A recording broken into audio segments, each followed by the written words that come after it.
Good afternoon. Welcome back to Cozy Up and Pay Attention, the parent edition. It is 2:04, so I'm only 4 minutes late.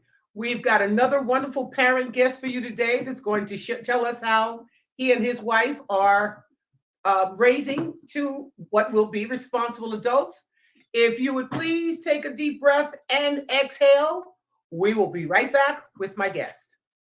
Cozy Stone is a multi talented comedian extraordinaire who has a real lust for life.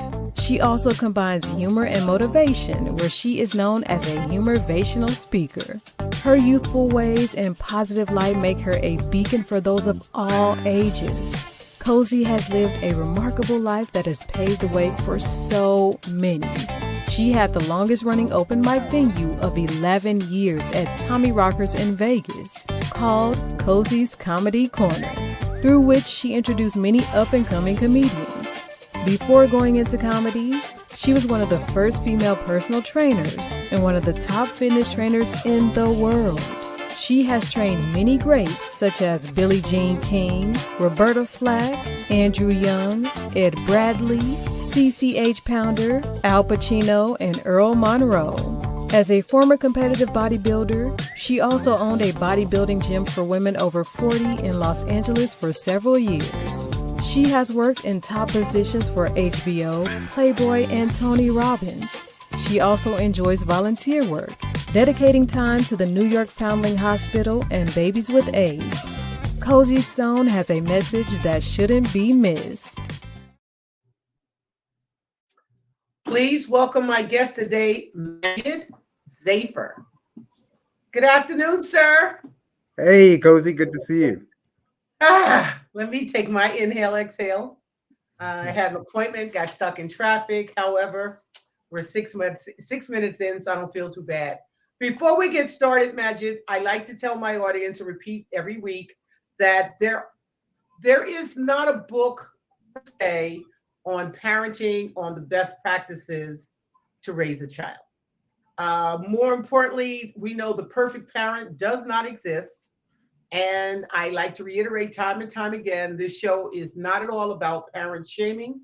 The concept of the show is to bring good parents to light, to showcase parents who understood what the job entailed or figured it out along the way, stuck with it, and are in it. I don't want to say in it to win it, but they're in it to get those children out of their homes.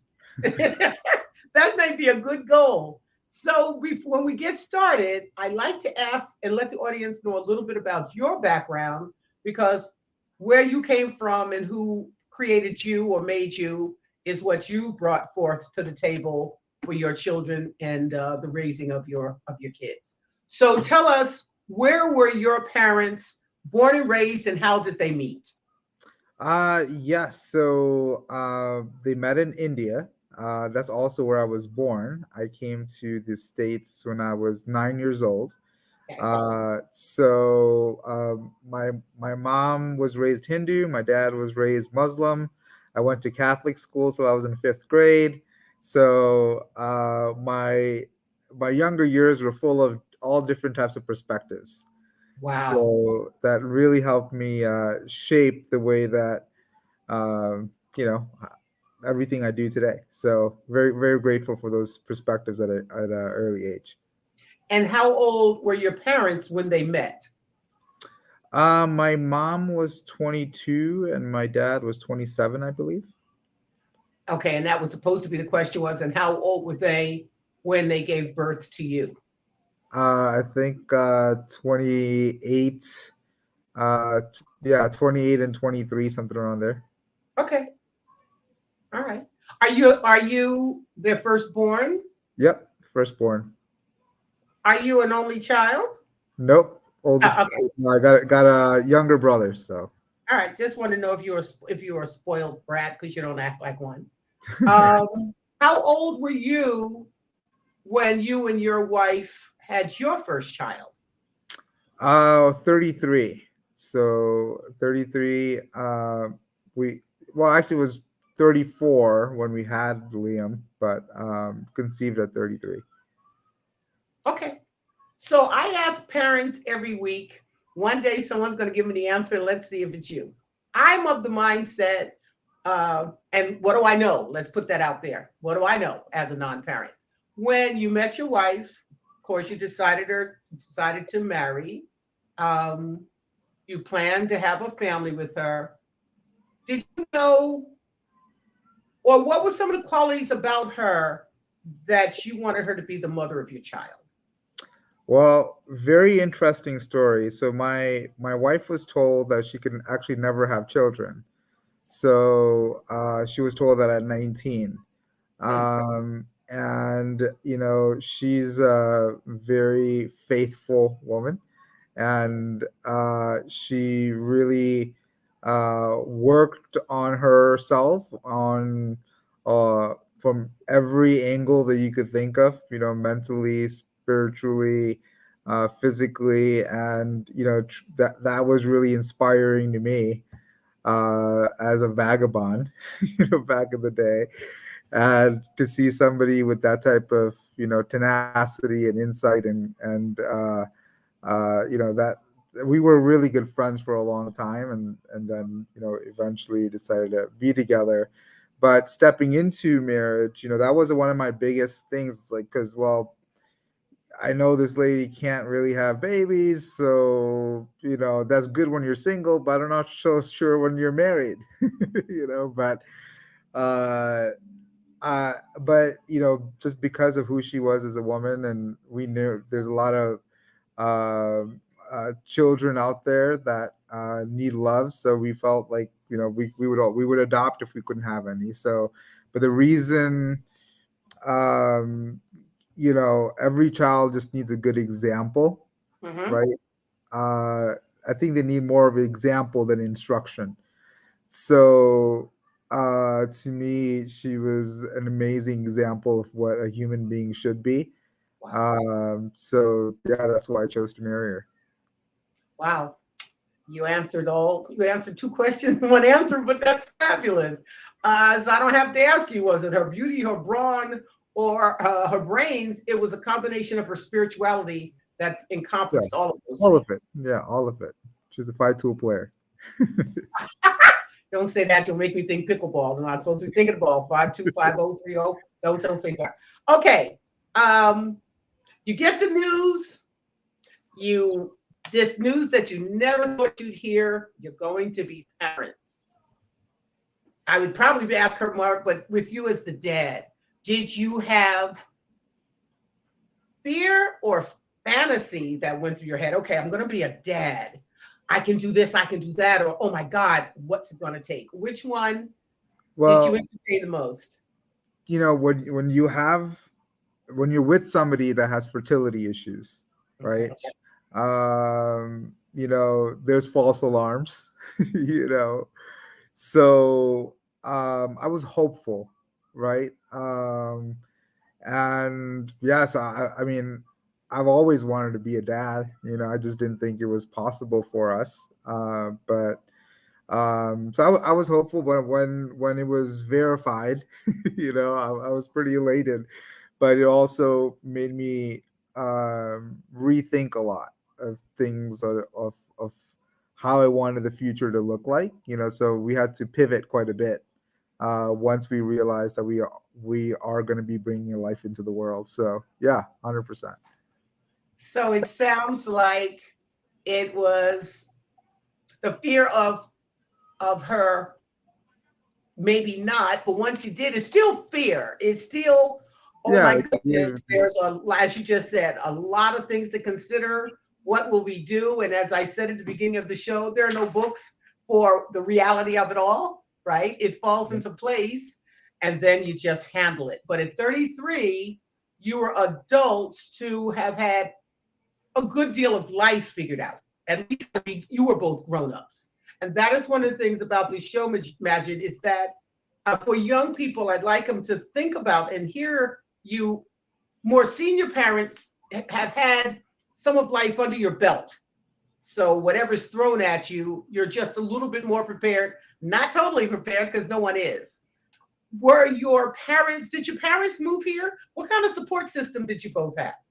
Uh, Both our families are amazing, so I had lot of support from both sides. We probably see our parents now more than ever. That started from the time Janelle was pregnant till now. Like, they're very involved, and we're very grateful for our extended family. But that was also part of the decision making process when I married her, right? Like, hey, because you don't marry the person, you also marry the family. So, so I'm glad that stuff panned out. So, So all four parents here in the United States and here in Vegas. nope, kind of spread out. Chicago, Wisconsin, Oh, yep, kind of spread out. But we see them often. all right. You know So, it is so like as you're raising, let's say the first one, I'm just trying to ask, what kind of did you have family support, even friends? Because again, back to it takes the village to raise to help you get through the colic and what have Yes, you. we had some amazing friends. Obviously, we had our first when we were 33, 34. Some of our friends had like teenagers by that time, right? So we had some amazing friends that became mentors, right? Like Yeah, people that uh, we saw what modern day parenting could look like, got right? it. Got it. And we didn't have to just do things the way that what we've experienced. We could create a whole new environment for our children based on today's reality. So Wow. Wow. Okay. So you sort of answered this next question, but I want to ask it. So I want to ask you for three things you considered. You mentioned today's society. That's one. Three things you considered that you wanted that before you gave birth to your first child or to your children. mhm. What you wanted to them to have or have in place before you gave birth. Or, yeah, before um you.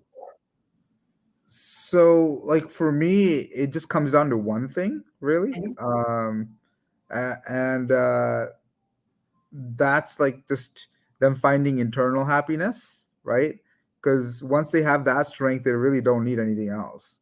um so that's always been the main focus. How to deliver that, that's a whole nother thing.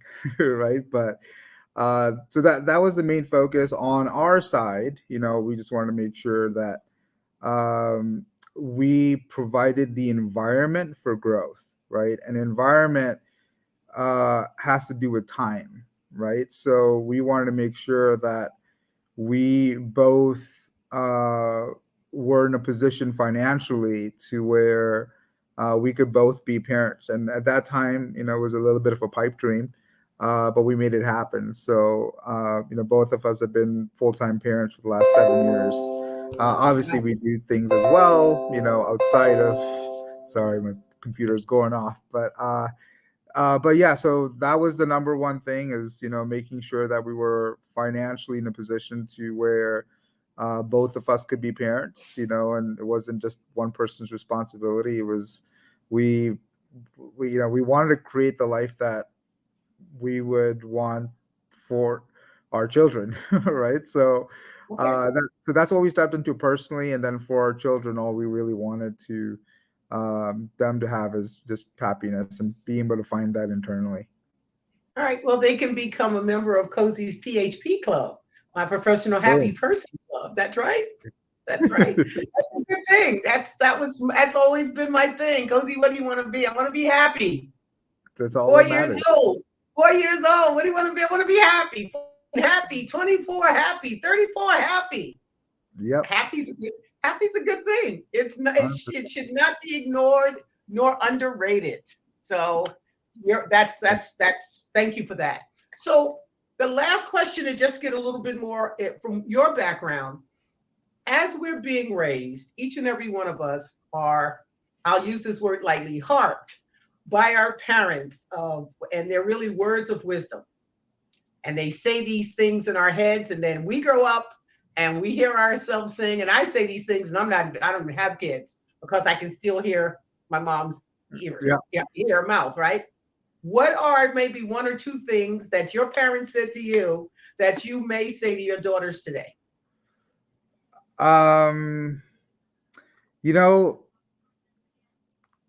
here, I believe that our children come through us, but not for us, right?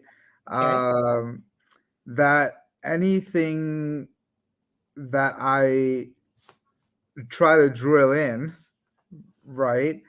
That's just based on what I know, right? So That's you just don't see, you don't think you hear your parents at any time. no, trust me. I mean, I'm sure I say a lot, but it's never my intention to drive something into them. But one thing that I harp on, because the thing with my multicultural upbringing, right, Mhm.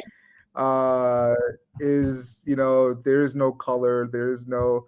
It's just who we are as people, and that's what matters the most. And the number one thing I would say that I work on with my children is the distinction between uh, decisions that they've made versus the people that they are, right? They're two separate things, right? So they could make good and bad decisions, but that does not reflect on who they are internally. That they could create at the moment and uh, be able to live into that, in the daily. So I don't want to cripple them with labels or different things um, that hold most people back. No. Okay. So you're maybe going to have to wait till they get to be teenagers or in their 20s and hear your words back because right now it's just not readily coming off the top of your head. Words that your parents said to you over and over and over and over, and you think, "Oh, mom, please," or "Dad, I've heard that already." And at Yeah. the end of the day, it really does help shape and form all of us. So we're gonna move on. Okay. Um, to your question. So your the first question that you chose was, how did you prepare to become a parent? I think one thing that I realized was that I didn't really have to raise my children as much as I had to raise myself. So that really came into focus, right? So really, I work on myself, and I take a look at them as opportunities. But whenever there's things that happen, like my job isn't to tell my children what to do, because by the time that they're old enough, anything that I say might be obsolete by then, right? But the the way that they respond to life is more important to me than like what happens, because things are going to happen that we're not going to be able to control.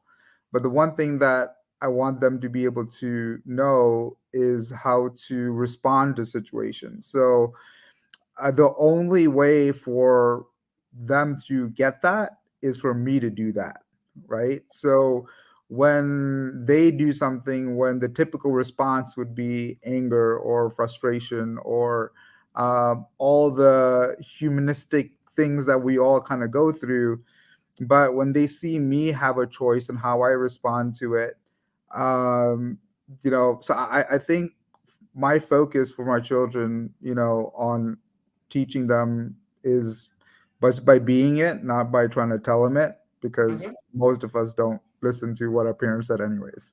Okay. But So what I'm getting from this interview, and I'm going to change it from this day forward. I want both husband and wife because I know your wife would have different answers. I am going, and I have a couple coming on this month. And I good. don't know why I didn't think about it, but as I'm listening to you, I'm saying, I just think if his wife was on here with him, My wife does not react the same way, right? that's and that's why So I'm going to do it. Right. Here's what's key though. It's not about them seeing the right way to do things. It's Mhm, about them having so many multiple perspectives that they mhm. get to choose who they want to be. Right. Okay. So like there's some relationships that we have in our family that just aren't the best. They're just relationships that are some people just have their demons, right? So wait, so you're talking outside your Outside, yeah, immediate family. outside Okay. of my immediate family. And so you're trying your best not to have them be those people. Is that what I'm No, hearing? I'm open to kind of giving them that perspective and not letting them. It's not about sheltering them from it. It's helping them Mhm. process it, right? So, but you could only process something once you've experienced it. So it's kind of being there when it happens and then being able to have a conversation to help them process it, right? So I same thing, with my wife when she reacts a certain way because she's definitely not when her buttons get pushed, she's a German, she's gonna go off, right?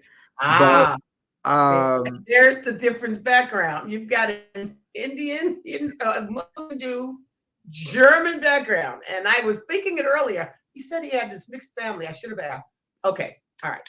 Maybe I'll have her come on another day. So yeah, let's get to the next question. Would she come on? Would yeah, you she invite her would. to come on the show? She would. It's you, of course she would. Oh, thank you. Let's do the next question. Explain an unexpected challenge. The total unexpected challenge for us really, this really came back to health. My wife couldn't, you could only pass on what you have, right? So my whole life, I've eaten whatever the hell I wanted, drank whatever I wanted. Like, I don't get that. It's just been different. Like, it's not even my realm of consciousness about being attentive to what I put in my body or on my body, right? But that's been my wife's life, right? Is having to be, but my children also don't have the same enzymes. They also have some of the deficiencies. So having to navigate, being gluten free and dairy free, using different types of like that whole world, like that was very that was probably the most unexpected, but man, I'm so grateful for that process because it helped me kind of get my health back in line and help me understand the principles of health and what matters. Because and then I'm also not eating a bunch of junk at home because we don't have junk at home. Right. That's the reality. If you don't bring it in the house, you can't eat it. Yep, exactly. So it's been the most challenging, but also it's also Most been rewarding. amazingly transformative for our family for sure. Wow, that's good. That's when I say that's good, it's because I'm processing. Everything is Yep, good. yep. It's interesting. I love this show because I'm learning. I learned so much from all of you. So your next question is, I'm going to ask it because you chose it. Of course, I'm going to ask it. How did you know you were prepared? You were ready to become a parent, not going into now she's able. So how did you know you were ready to become a parent? I didn't, right? Like I You don't think say you anyone didn't? I don't think anyone thinks that they're ready to be a parent, right? It's more and even if you think you got to figure it out, like it will be something completely different, right? Because no, it doesn't come. No one could prepare you to being a parent, right? You could do your best to try to, take as many classes, be prepared, but there's always going to be a curveball or two or three or four, right? At least So, in my experience. well, you know what? I'm going to put an asterisk next to this one. I had someone who sort of said the same thing. I like this question, quite frankly, but again, what do I know as a No, non-parent? but here, what I did to prepare myself, for it, is I chose at that point in my life to get really attached to integrity because That's what I'm saying. There's some preparation. yep, 100%, because that was the part of my life where I felt that if I stitched that piece up, everything else would kind of fall into line. So I needed to focus on the root cause. And when I mean integrity, it wasn't about, if I said something to people, I would follow through. I was good there, but it was more about the things I said to myself, right? That I didn't follow through on. So that's the relationship I stitched up. But because I stitched that up and I knew anything that if I said was going to be followed through on to myself. It gave me a lot of confidence to be able to come at whatever was coming at me, because I knew I could, whatever came, I could get through it. It is a good question, and you just proved to me it's a good question. Oh. Everyone wants to go across the board with that question. I didn't know if it, then you did. Yeah, you did. And that's why I made that question, because you're intelligent people. You are everyone, not everybody, most everyone I've had on here are responsible, successful, educated people with a good brain that has all of the skills, and they didn't just sit down and say, or even those who were unplanned pregnancies, they figured it out. They've all figured it out. Why did they figure it out? Because they're on this show. And if they didn't figure it out, they will not be on this show. I just don't, I want to bring the best of the best. How's that? Uh-oh, there's a little voice back there. So the next question is, what were your thoughts on cleaning room and education and respect? You can take all three, or you can take one, or you can take two. What were your thoughts that you wanted to instill in your kids? The cleaning, the education, respect. You pick one. Yeah. Yeah, like I said, children are a mirror, right, of who you are. So on the respect piece, on that piece, right, like I know they'll mirror me. How I treat my wife, they're going to look at that. How I keep my parents, they're going to look at that. How I treat them, they're going to look at that, and hopefully that becomes their base for what they that they build on. But education was something that we really focused in on. We've been homeschooling since they were babies, but the major thing that I wanted with education was when they were done with school, that they continued to enjoy to learn. That was my only. I don't care about grades, about this, about that. Like, none of it matters, other than the fact that once they're done, they continue to want to pick up a book. They continue to want to learn. They continue to want to improve. Because that's the difference that I see, is when people get traumatized with education, and then after they're done with school, they feel like they're finished. And learning is a continual process. It's a lifelong journey. It's not something that you take a course for. No, So that's what makes us better. Yeah, so that was my main focus for education. Continue to learn and to continue to educate ourselves in all aspects. So to do that, it's really experiences, creating as many experiences for my children, to where it's we understand how they learn, right? Whether it's field trips, whether it's experiences, whether it's shows, whether it's computers, whether it's games, but it's about exploring as much as possible to see what they gravitate to. And then do basically self-directed learning, right? Whatever they love. Like my son loves Pokemon, right? Like right now, that's his thing. So we double down on Pokemon, right? Like we read a ton of Pokemon books. Like, he could do a ton of math in his head now because of Pokemon, right? Wow. Because like you have 80 power for this, and if you add that with this healing, I couldn't tell you. but we double down on where their interests are, right? And because we believe that where your interests are is where your passion is, and where you're passionate, you'll absorb, you won't have to learn. Yeah. I had to back up for a moment. In my head, please correct me, I thought when you sent me your bio, you said you had two daughters. So one boy, oldest is a boy, and my youngest is a girl. So 7, Liam is 7, and Anaya is 3, soon to be 4.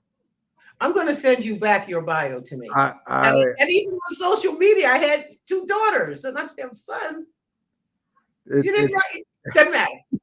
They look like girls, so never mind. Moving forward, I just want to make sure I'm paying attention.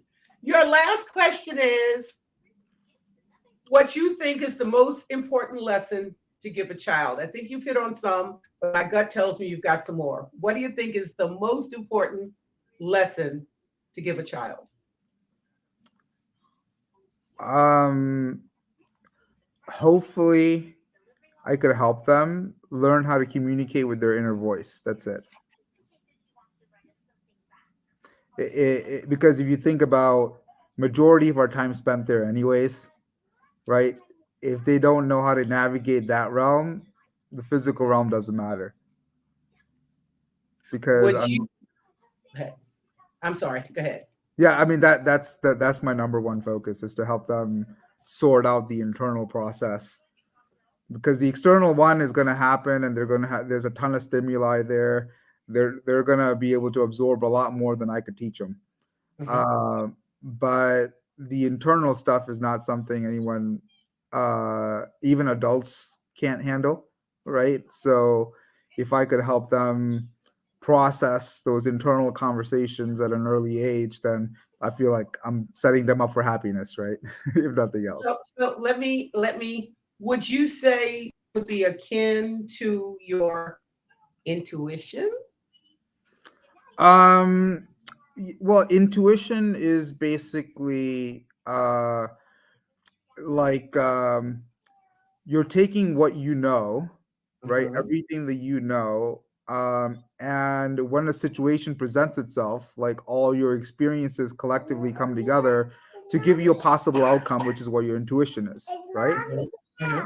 Not yet, love bug. But when it comes to your internal conversation, you know, those things are there to protect us from the things that have happened to us. You know, it's just natural processing, but I need them to know that that's not them, right? Like what we what our mind says to us is not us, right? The voice behind the mind that says it is us, right? So for them to be able to to be aware of that space and then being able to understand why their mind is saying what it's saying and then still being able to make a decision, um that's not based on just what their thought is but based on what actual possibility is. And that's down the line. That's not That. wrong, but the I think the seeds kind of get sown now, right? Like, so which is why I think earlier I was talking about the difference between who they are as people versus their decisions, right? A lot of us attach a lot of what's happened to us, and hold on to that for a very long time, and then everything kind of circulates around that label. But I want my children to be basically label free. My son's name's Liam. It's not a very Indian name. It's because it doesn't it crosses all boundaries. And our boundaries are the labels that we place on ourselves, right? So I want them to understand what it is for what it is, but also know how to kind of work beyond that. The love, the support, both emotionally that you and mentally that you and your wife are providing and will provide, will bring all of that together. That love, that strong parental love, um, to be able to lean on you in any and all times, especially as you're raising them now and through those teenage years, you're going to have to love them a whole lot more. Yeah. That, as far as I'm concerned, and I am allowed to have some opinion on my own show, that is, it's tantamount. It's just up above and aboard everything else that you will give your children, to let them know that you love them, that you're there for them, that you wanted them, and you're going to do your best and sacrifice as much as you can or everything to make sure that they are the best human beings you could possibly help to make them. 100%. Yes. So that is, I have no doubt, Mr. Magic, that you and your wife. One day I'll meet her. Are you coming out Saturday night? Possibility, but happy birthday. Not yet. Happy No, pre-birthday. no, you don't get away that easy. If you do, bring her. Don't come in by yourself. Now, before we go with that, your fun question. Oh Lord, I can't wait to hear the answer to this. And you're the first one, first of all, who presented me with this question. Which one of the seven dwarfs is most like you and why? I picked that question. Why does everybody say that? Every year, the third person in a week that said, I didn't pick that question. You picked that I filled that question. form like a month ago, Cozy. I don't remember. All right. Which probably goes back to the dwarf, which is probably Dopey. I can't remember crap, so it's all good. Dopey it is. And I get you. And why? Because you can't remember yesterday. Well, yeah, and I think my wife would definitely say yes, 100% Dopey. Oh, Uh, but it's I just don't take a lot of things too seriously for too long. I think life should be lived and enjoyed and experienced, no matter what the circumstances are. I think when you come from India, you realize that, it's circumstances are circumstances, but that doesn't determine like your internal circumstance. So, yeah, so I mean, I think Dopey, we think of lighthearted, we think of forgetful, but usually those people are pretty happy. no, no, that's mine. You didn't pick happy. You picked dopey. Yeah, yeah. I picked happy. Of course, I would pick happy. Yes, no, I love it, but it's happiness because of the dopiness. They go together. They go together. Thank you. Thank you, Cozy, for having me on. I absolutely love you and the impact that you continue to try to create. And it's people like you I want my children to be around. So that's why I'm on this. And I appreciate you allowing me to be on here because, maybe this is something that my children could reflect on 30, 40, 50 years from now and see what it was all about. So I love taking these. And I don't always get to have conversations like this. They're usually around business. So I really appreciate you having me on for this because it's important. It is. Shows another aspect of who you are, especially for those who want to do business. When you and I first met, the very first meeting, and you knew that I did motivational speaking with the kids, and you came over and said to me, we need to figure out if, in fact, we can do together because of the way you are raising your children. There's been 2 or 3 other guests. When I first met them, the very first meeting, they brought up how and what they wanted their kids to be.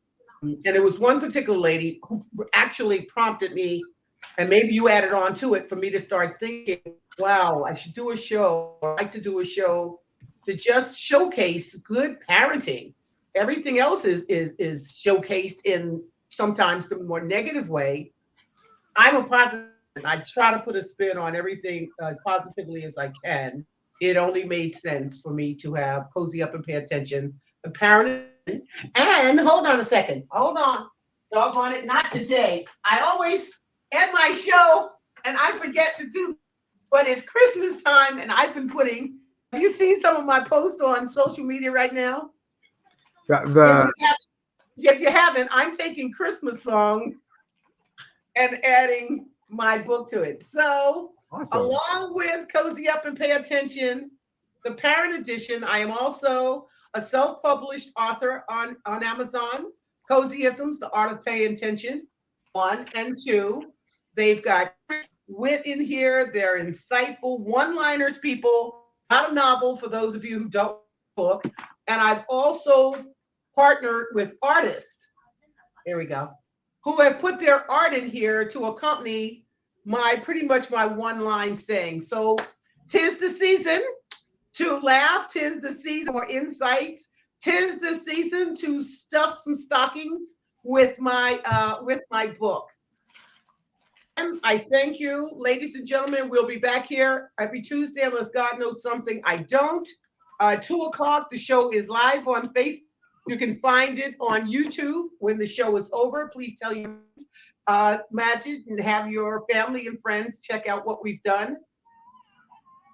In conclusion, what I believe, and again, at some point I get to say some of the things I do believe. I believe when you know better, you do better. Good afternoon. Have a great evening. And I will be back here next Tuesday, the day before my birthday, so that whoever my guest is, they can sing happy birthday to me. I love you. I'll see you soon. Bye-bye.